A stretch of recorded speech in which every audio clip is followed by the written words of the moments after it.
Ah yes, Sunrise on the Reaping, because clearly Suzanne Collins saw us emotionally destroyed by Ballad of Songbirds and Snakes and thought, you know what they need? More trauma. And we, like the masochistic fandom we are, said, absolutely. Welcome back to Panem, where the government is still evil, the capital is still fabulous and unhinged, and children still regularly die for the entertainment of bored rich people. Just when we thought we could emotionally recover from Coriolanus Snow's villain origin story, Collins yanks us right back in. This time around, we aren't following the slick capital elite, but instead, we dive straight into the life of District 12's most beloved alcoholic, Haymitch Abernathy. Yes, that Haymitch, the man who mentors Katniss and Peeta while drinking himself into oblivion. Turns out, there's a reason for the trauma, and spoiler, it's absolutely horrifying. Panem hasn't changed much. The capital's thirst for blood remains insatiable. Every year, they demand tributes from each district as punishment for the rebellion, turning mass murder into a televised event. But because the regular Hunger Games weren't quite cruel enough, the quarter quells were invented to crank the sadism up to 11. This time, the capital's brilliant twist, double the tributes. That's right, 48 kids, twice the body count, and a nation held hostage by fear. And just when you think, surely this can't get more messed up, the capital says, hold my champagne. It's not enough that kids have to kill each other. Now they're making sure there are twice as many sob stories for the audience to weep over while sipping their glitter martinis. Excellent television, zero morality. Our leading man, none other than baby Haymitch Abernathy. Yes, before he was the lovable, drunken, bitter mentor we know and love, he was, well, slightly less drunk, but still extremely bitter. He's 16 from District 12 and absolutely does not want to be here. Haymitch is poor, sarcastic, and fully aware that the capital is trash, but sadly, awareness doesn't prevent your name from being pulled out of a glass bowl. Congratulations, buddy, you're tribute number 1. The reaping itself is as soul-crushing as ever. Haymitch's name gets called, and his entire world collapses while the capital cheers. Unlike Katniss, no one volunteers to save him. The lack of any sort of rescue or rebellion shows just how deeply broken District 12 was even back then. Haymitch knows his odds are terrible, but he's got that dangerous combination of intelligence, sass, and a complete lack of respect for authority that will make him a problem. Joining him is Macely Donner, because yes, fate loves emotional setups. Macely is smart, competent, and weirdly optimistic for someone who's about to be thrown into a child-murdering arena.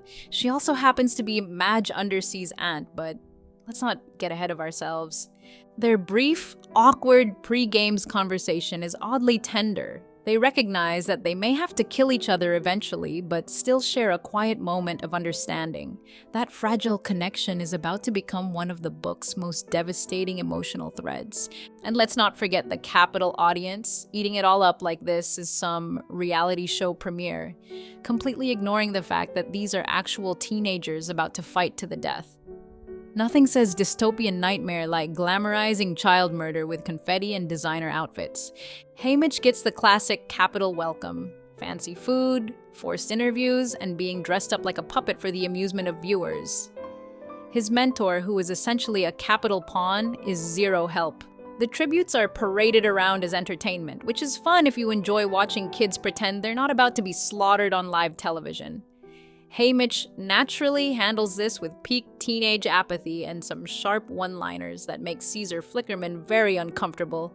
And then there's the makeover team, because nothing says state-sponsored murder like custom outfits and stylists with zero moral compass. Haymitch receives the full capital treatment, all glitter and smiles, hiding a fundamentally sick system. He responds the only way a future alcoholic can, with biting sarcasm, a dead-eyed stare, and internal screaming.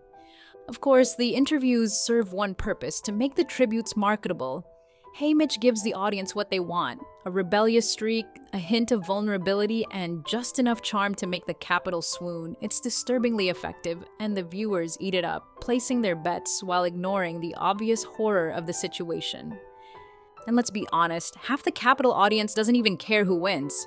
They just want someone entertaining to watch die. It's like The Bachelor, but with more blood and slightly less dignity. And now, the arena, because if you thought Collins was done traumatizing us with creative murder scenarios, think again. The 50th arena is a giant landscape full of traps, mutts, and lovely environmental hazards designed to turn teenagers into corpses. Delightful. Almost immediately, half the tributes die.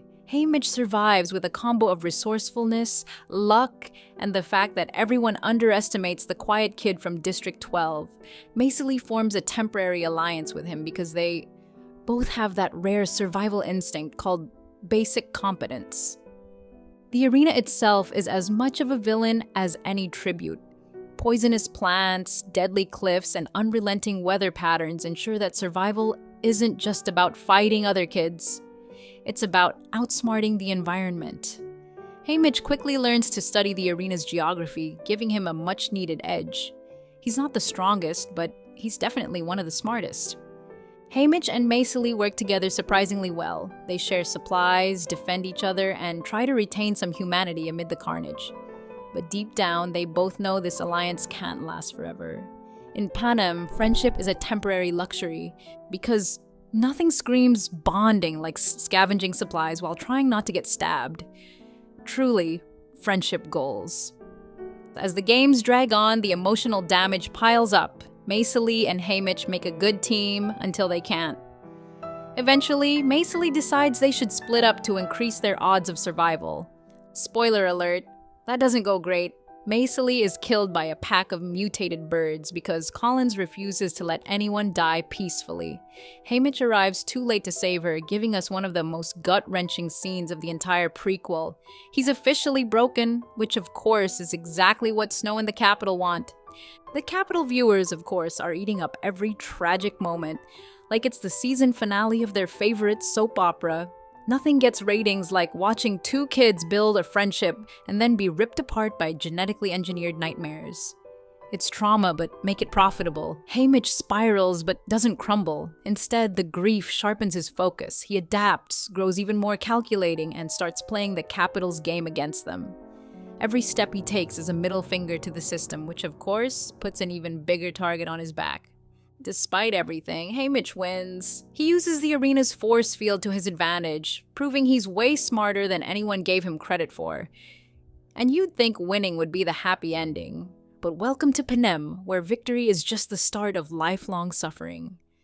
Snow, being Snow, punishes Haymitch for showing up the Capitol's game design by killing his mother, brother, and girlfriend. Because if there's one thing Snow hates, it's anyone outsmarting him. It's not just revenge. It's a message. The Capitol doesn't just destroy your life, it annihilates anyone you might love, ensuring you're too broken to ever fight back. Haymitch learns firsthand that winning means nothing when you're the last one left standing, surrounded by ghosts. And just to make sure the pain sticks, they parade Haymitch around as their newest victor, dressing him up like a Capitol doll while keeping him under constant surveillance. Congratulations, Haymitch. You've won a lifetime of controlled misery. Haymitch returns to District 12 completely alone. The Capitol might as well have stapled permanent trauma to his forehead. With no family, no real friends, and constant surveillance, he turns to alcohol, thus beginning the journey toward the bitter mentor Katniss will eventually meet. His public persona becomes that of a drunk, but it's really just armor, a way to dull the pain and shield himself from further Capitol retribution. The alcohol isn't just about self-destruction, it's about survival. He still mentors future tributes, but with a kind of cynical detachment that only someone who's watched countless kids walk to their deaths can carry. Every year is a reminder of his own failure to beat the system. Every reaping is a personal horror movie on repeat. And the Capitol? They love it. A broken victor makes for excellent propaganda. Look at what happens to those who defy us. Haymitch's very existence is used as a cautionary tale, even while he continues to quietly seethe beneath the surface. Sunrise on the Reaping shows us exactly why Haymitch became the way he is. It's not just a backstory, it's a masterclass in why Panem's entire system was designed to break people. Suzanne Collins once again delivers emotional devastation wrapped in brilliant social commentary. Collins makes it very clear, Panem doesn't just produce victors, it manufactures broken survivors, and Haymitch is the Capitol's perfect product, a living monument to their cruelty. And yet, somehow we love him all the more for it. So, what have we learned from Sunrise on the Reaping? Well, Apparently, we've learned that trauma builds character. The Capitol's favorite hobby is psychological warfare disguised as entertainment. And if you outsmart the system, Snow will make sure you regret it forever. Oh, and let's not forget, winning the Hunger Games isn't the happy ending. It's just the VIP pass to lifelong emotional devastation. So thanks, Suzanne Collins, for reminding us once again that in Panem, no good deed goes unpunished, no act of rebellion goes unnoticed, and no reader leaves emotionally stable. And if you thought you were done crying, just wait until Lionsgate turns this one into a movie. We'll be seated with tissues and therapy. And hey, if you enjoyed this emotional breakdown masquerading as a book review, don't forget to like, subscribe, and smash that notification bell. Misery loves company.